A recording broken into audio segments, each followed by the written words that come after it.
நண்பர்களா, இன்னைக்கு நம்ம பிளாக்பெர்ரி பழத்தை பற்றி தான் பார்க்க போகிறோம். இந்த பிளாக்பெர்ரி பழம் குளிர் நாட்டுங்களில் தான் விளையும். நம்ம இந்தியா மாதிரி வெப்பமண்டல நாட்டுங்களெல்லாம் விளையாது. இந்த பிளாக்பெர்ரி பழம் ரோஜா பூ மாதிரியே இந்த முள்ளெல்லாம் இருக்கும். அப்புறம் முதல்ல அப்படியே பிளாக்பெர்ரி பழம் இதை பூவாக இருக்கும். அப்புறம் அந்த பூவோட இதெல்லாம் விழுந்து அது இந்த மாதிரி சின்ன பிஞ்சாக மாறும். அதுக்கப்புறம் கொஞ்ச நாள்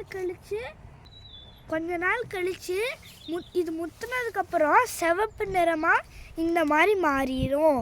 அப்புறம் அதுவும் சாப்பிட்றதுக்கான அளவு ஆகலை. அப்புறம் இன்னும் கொஞ்ச நாள் கழிச்சு இது இந்த மாதிரி கருப்பு நிறத்தில் வந்ததுக்கப்புறம் தான் இது சாப்பிடலாம். நான் உங்களுக்கு சாப்பிட்டு காட்டுறேன்.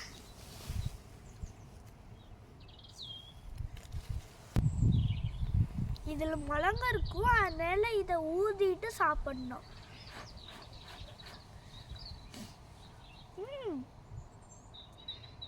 நல்லா இருக்கே, ஆனால் இது கொஞ்சம் புளிப்பாக இருக்கு.